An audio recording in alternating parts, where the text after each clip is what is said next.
Good morning and welcome to a Savvius how-to webinar. Without further ado, I'm going to introduce today's presenter, Bob Perkins. He is a sales engineer here at Savvius. You can go ahead and take it away. Okay, thanks, Matt. Great. Well, we're going to just jump right into this, and we have a few exercises I want to cover and show you some troubleshooting tips.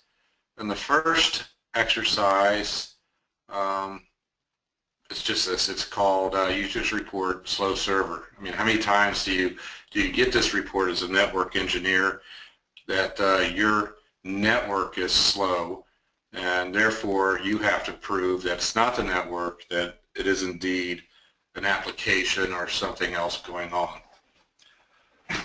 In the trouble ticket, you know, the very beginning of troubleshooting anything is you try to look for clues from the get-go.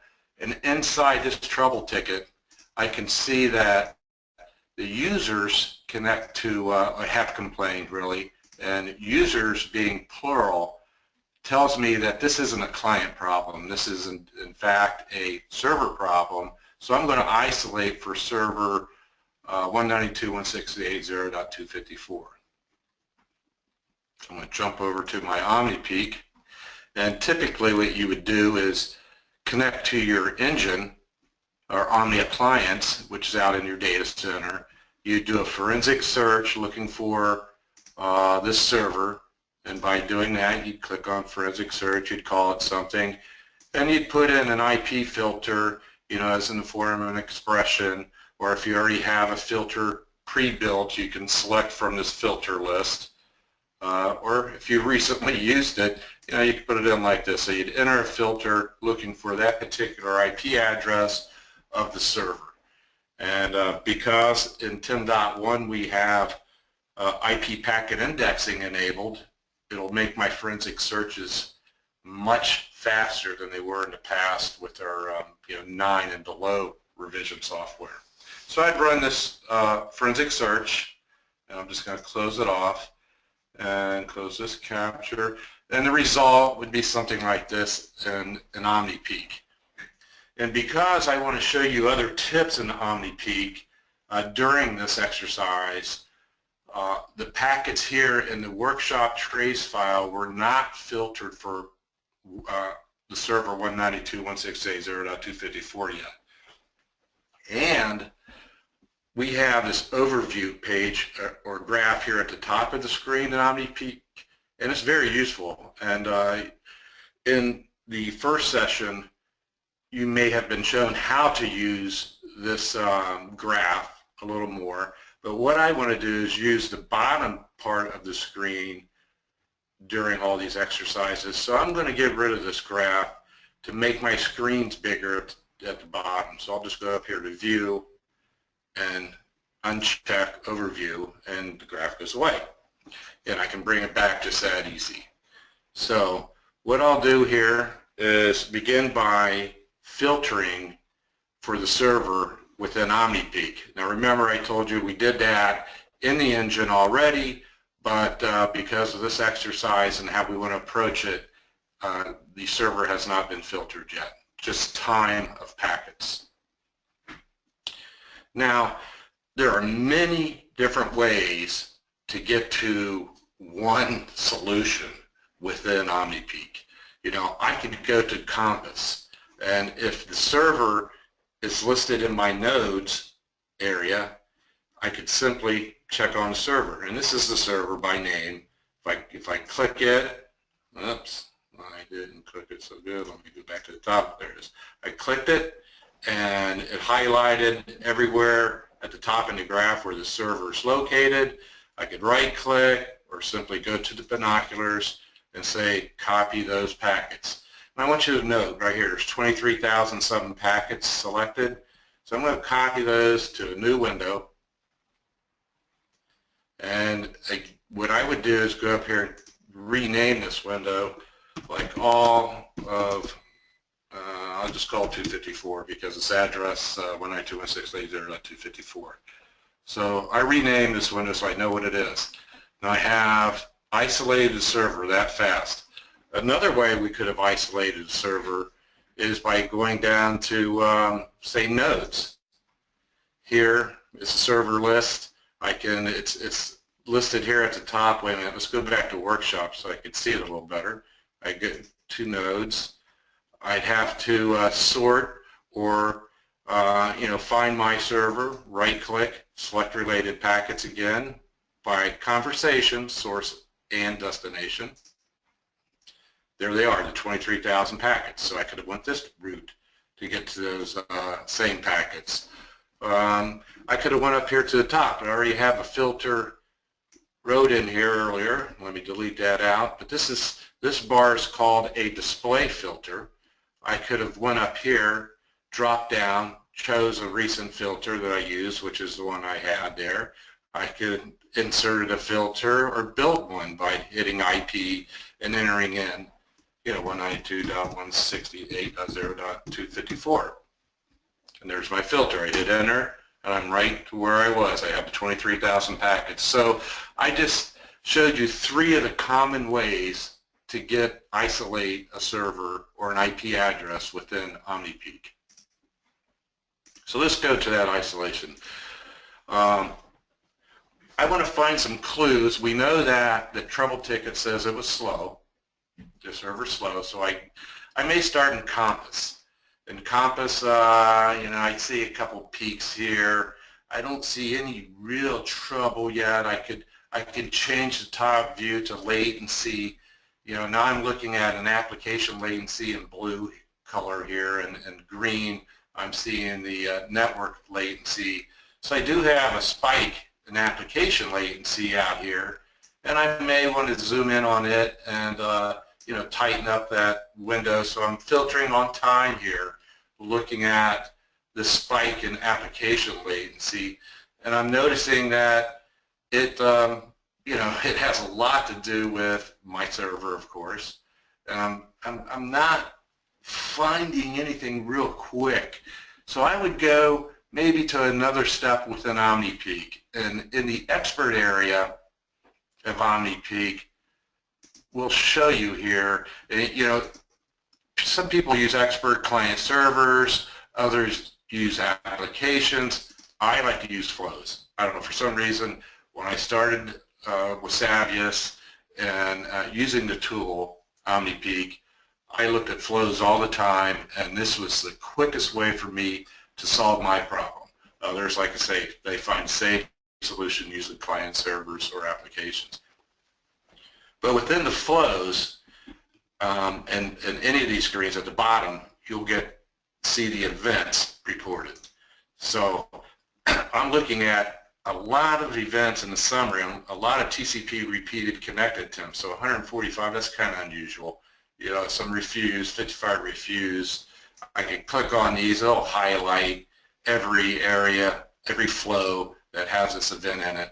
But anyhow, moving forward, I can see all these events and where they're located, but in looking at the flow screen, if I'm really clever, I can see that the packets column only has 1 packet per flow.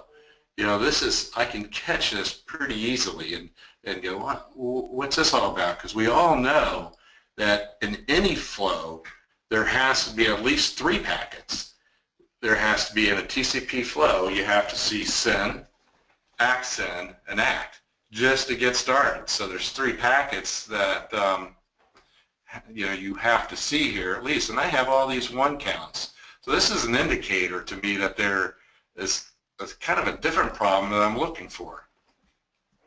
And maybe I should take a visual look at the network. So over here in Omnipeek on the left, I can click on the visual peer map. I don't know, look at this.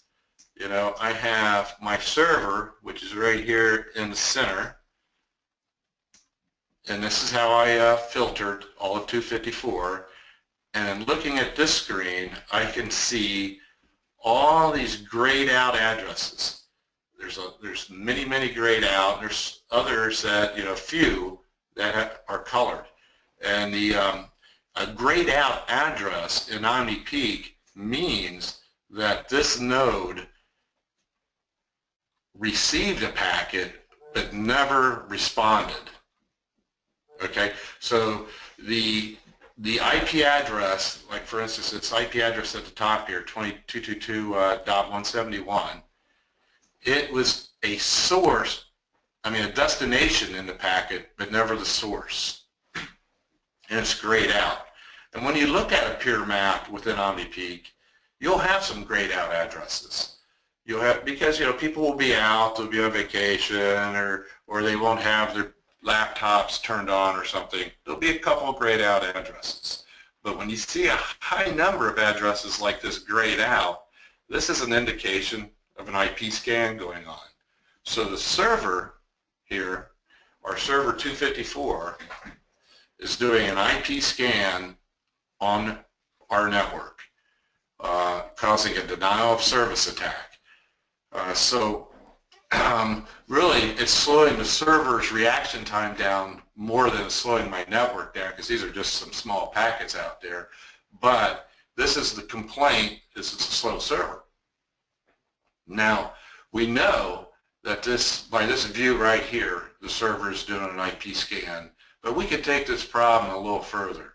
We can do a right click on the server and find out who the server touched. And by that I mean all these darker addresses, who are they? So I can select related packets by the destination. So who talked back to this server? I'll copy those to a new window. And here they are. And I'll just jump quickly down to the peer map again to show you that there are only 13 nodes involved out of all those nodes. So within my enterprise, I may have hundreds of clients that I have to take care of. I've narrowed this problem down to 13 nodes that I have to go out to and clean, I guess, because we know that the server has some sort of malware on it.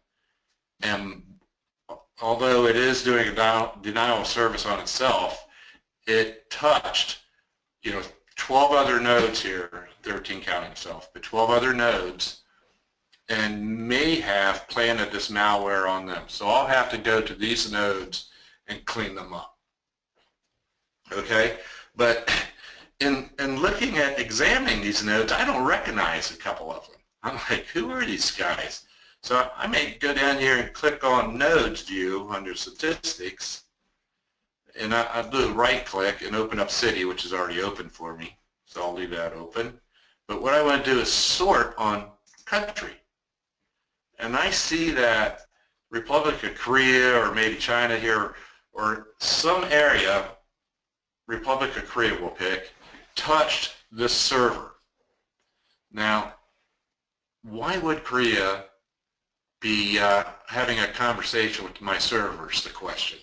Perhaps this is the way the malware entered or got by my firewalls and entered the network and hit the server.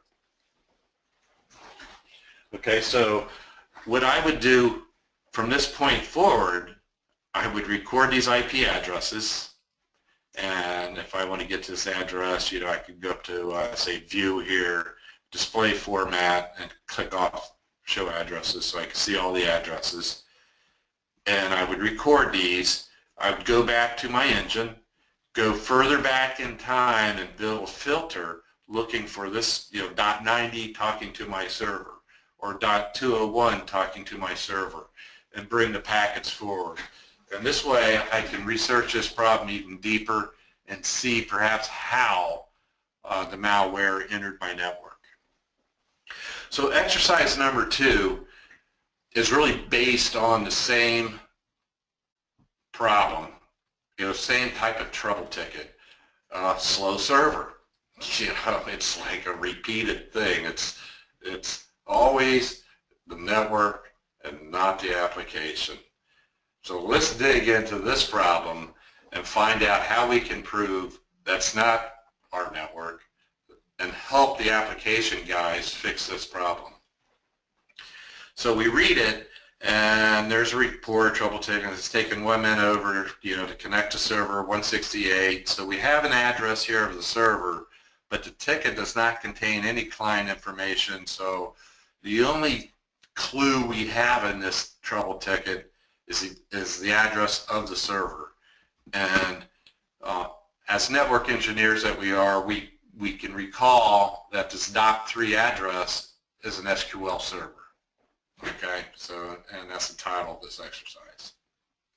Let's jump back over to Omnipeek. Let me right click up here and uncheck all the items that we already had checked for a previous exercise and start on exercise number 2. We gather the packets again from our engine and bring them into Omnipeek. And here I want to isolate the server just like we did in exercise number 1. And I was showing you a couple ways. We could go down through the nodes here, find our address that we want, which was that 168 address. Or I know it's an SQL server, so I can come over into the applications area, click on SQL, go up to the binoculars or right click in this window, say select related packets. 7,193 packets. I'm going to copy those to a new window. I'm going to rename this window by right clicking on it to SQL. Okay, so there's all of SQL right here. I could have, as I said, a different way. I could have went to, say, applications. There's SQL. If I right click here, I could have selected related packets. There's the same 7,000 packets. You know, just another way of getting to this isolation of my SQL server. Now, once we're in SQL, I opened up Compass, and because our previous exercise, when I was in Compass, I left it in two-way latency, and that's how Compass opened for me. So I'm going to have to change this back to the beginning, megabytes. And I can see that there's nothing really unusual here too much, you know. So I could not much troubleshooting that I'm going to get out of here. I could look at the latency, you know, where we were having for a couple spikes. You know, maybe I can sink in on this and take a look a little deeper at why I'm spiking here. You know, that's a pretty big spike, 15 seconds. Something really strange there. Or I can jump down to my expert, go directly to flows like I love so much, and boom, down at the bottom I can see a critical event here. In fact, there's 14 SQL slow server responses. Now this has something to do with that latency problem. So I can click on it.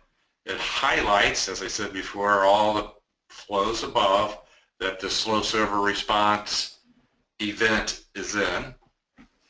And in fact, I'll tell you this right now, in your Omnipeek trial, or if you have purchased Omnipeek and you're running it, this workshop 2016, you're probably not going to see SQL slow servers being critical or severe. And that is because I changed my SQL slow server to severe by right-clicking on this event and going to the double check marks here. Now, I could have went to the double check mark icon up at the top and went directly to these event finder settings and found SQL slow server that way. But by right mouse clicking on it, on SQL slow server event here, and then going to the double check marks, it takes me right to that event, so I don't have to keep opening the tree here to find it. Okay, now I've set mine to 750 milliseconds. By default, it's not 750 milliseconds. It's something else in yours. I've also changed my severity level to severe. So I would get a red event here to show you this exercise. Okay, and this is in this area too. I can also look at any event, and if I don't understand the event, I could show more info on that event, and get a little heads up of what the event is and a possible cause and fix. So I'm going to cancel this. I don't want to make any other changes and go back to the exercise. So now we have this slow server response, critical event, 14 of them. I I clicked on it, it highlighted the flows above. I can choose one of those flows and do a right mouse click to go to the flow visualizer. And what this does is it opens up these tabs, making these tabs available to me at the bottom of the screen. And the first tab I'm looking at is packets. So this is the packet exchange between the client and server within this particular flow. And for those of you who haven't seen this screen before, I'll tell you a little bit about it. It's an IP packet. It's a total length of 241 bytes. It is a TCP ACK push packet. So since this first packet that we caught in this flow is not a SYN, we missed the very beginning of it. But that's okay. We can still reassemble this flow in Omnipeek without the SYN packet. So it's an ACK push. The sequencing is starting at a 0 here because we do relative sequencing. I can change that if I like to use absolute numbers for sequencing. But look at this number. If I'm going to troubleshoot using sequencing numbers, I think I'd rather start at 0. Okay, anyhow, the second L here is 201 bytes of payload. So the packet is 241 bytes with 201 bytes of payload. All right, so there's an acknowledgement of what packet am I acknowledging, and window sizing, and if there's any expert events out here. All right, so we're concerned about the slow server. And if I scroll this down some, there it is. There's our slow server event. Let me move the window over so we can see the whole event. There we go. And by the way, there's a couple other views here that I can use. I can change this pick list here from none to something else. And I'll choose 0.1. And by doing that, it makes a visual over here on my round trip time within this flow of something big. So between client to client, it took 30 seconds here before the client responded here with acknowledgement and nothing, so it's responding to some packet earlier. And then, maybe lunchtime passed and the client sat back down and started working again within this flow. So this is not an error, 30 seconds, or any, bad timing. It's just, you went and got coffee or you went to lunch or something. Let me take this back to 0 or none so we can see our error again on the screen. And here's the error. And again, I can right click here and go to the expert event finder settings to see what this error is if I didn't know already. But what it's telling me is it is a slow server response, the timestamp from packet 728. So if I go over here on my left and I look at packet 728, I can see that the client sent out, I'm going to highlight just under the packet so we can mark it here a little easier. The client sent out a packet that had 299 bytes of payload. So it's SQL, so the client sent out the query of 299 bytes. The server, in this next packet here, the server responded with an acknowledgement but 0 bytes. Okay, so it was a quick response with this acknowledgement, but without any data. And then the server responded within the next packet with 34 bytes of data. But we flagged this packet as a slow server because of the round trip time. Now I could reopen up this none so you can see it a little clearer on the times in between packets, or on any table within Omnipeek, I can right click in this top row and go to delta time. So I can see the exchange of times in between the packets. So this column could help me that way if I want to use the column, or I can go here and choose 0.1 second again. But however I want to view that, we did, without even viewing it, we did flag this slow server over that time period that I set up in my event finder settings. Okay, so we know it's packet 728 was the beginning of this slow server response. So if I click over at the bottom to the payload, since it's SQL, we can see the data within the SQL, and I can hover over each of these packets and get a packet number. If I could do a Control F, and our plan, I can search here within the flow for a word, but I can't search for the packet number yet, but we're going to make that available to you in a soon-to-be-released revision of Omnipeek. So I'm going to have to go down and highlight, and I'm looking for packet 728 here. And if I go down a little further, highlight here, there it is, packet 728.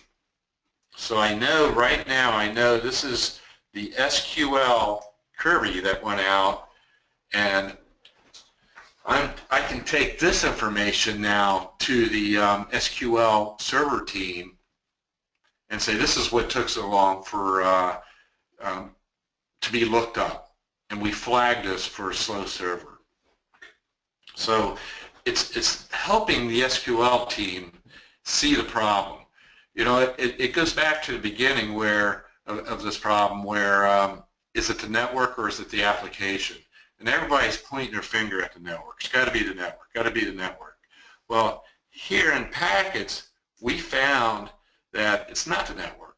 There's what happened. The server responded really fast with acknowledgement, proving the network's running, and it took this long for the server to respond with an answer. Now, when we did this, we found that packet here in the payload. I'm not just going to the SQL server team saying it's not the network, it's the application, it's your problem. I'm taking the query that had the problem to the SQL team saying, this is what it's trying to look up. It took too long for it to respond with an answer, and you should look at the code and see why, right at this problem. So I'm helping the team out and how to solve this problem much faster. This exercise is a little different. It's a wireless problem, of course, by the title, but it takes place in a conference hall. So, like a trade show or something is having a wireless problem, and it's your responsibility to look into this and see what's going on. Now, to do that, I'm hoping you can still see my screen, but I've attached, or whoever caught the packets to do this, attached a USB wireless adapter to their laptop. And let's go back to Omnipeek. And they started to capture. And we want to use this wireless workshop number 2 trace file, which is what they captured and handed to us to review. Get that latency. Let's go back to megabits so we can see a little more here, and start on our way. Now, what the user did, whoever captured these packets in a trade center like this or a trade show, a lot of channels are in use, so they don't really know what channel to hone in on and capture packets on. So they did a scan. They started to capture, and they did a channel scan, looking at all the typical channels of the wireless networks, and recorded packets. Now, in your networks, you would hone in on a channel. So you would tell your USB adapter, I want to look at channel 1 or 6 or 11 or one of the, whatever you're using. And if your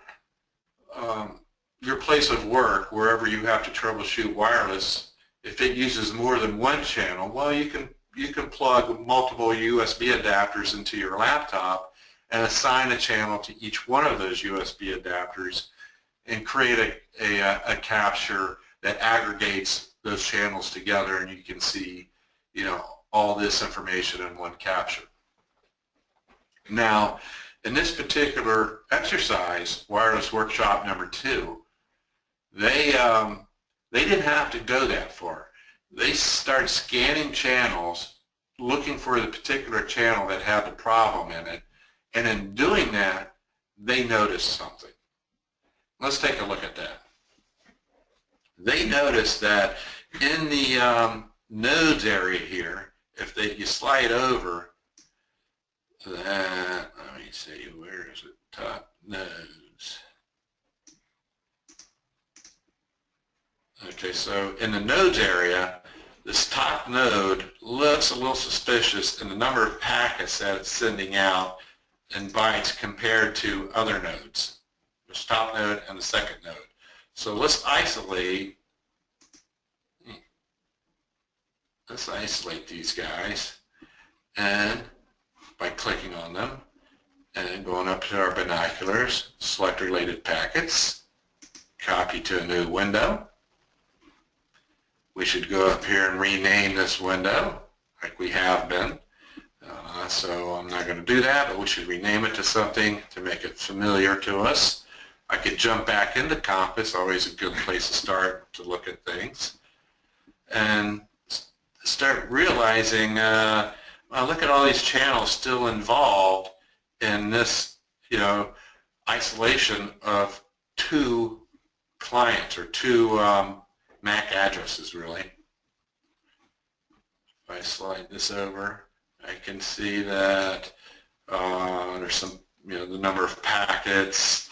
I can change this view to latency if I like. It's pretty flat line, not going to hurt me any.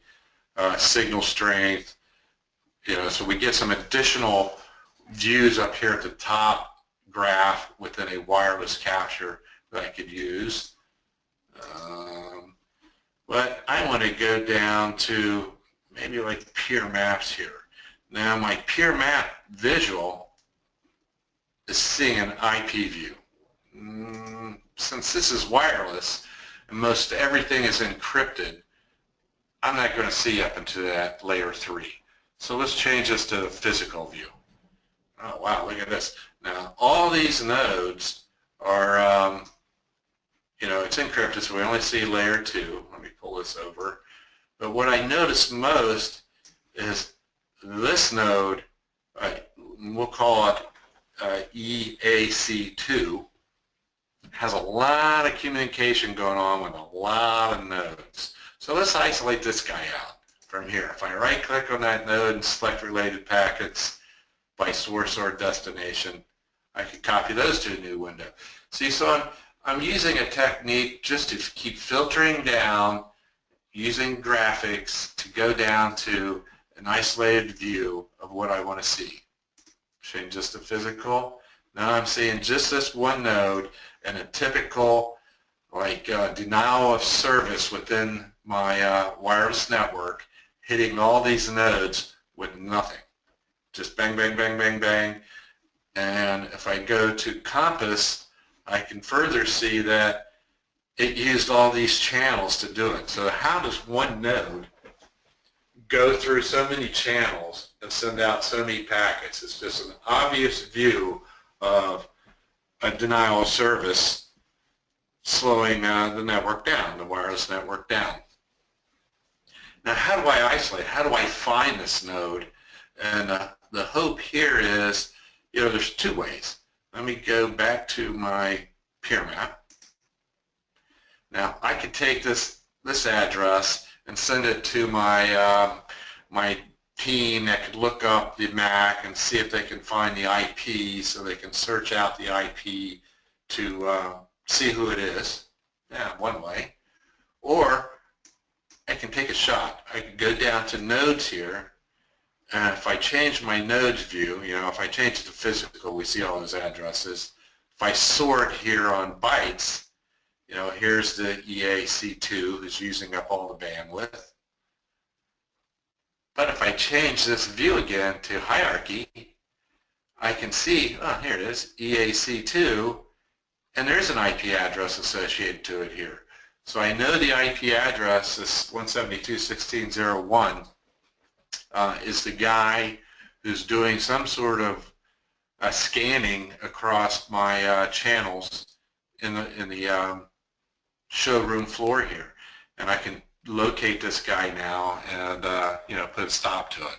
So you may have a defective WAN card or something like that.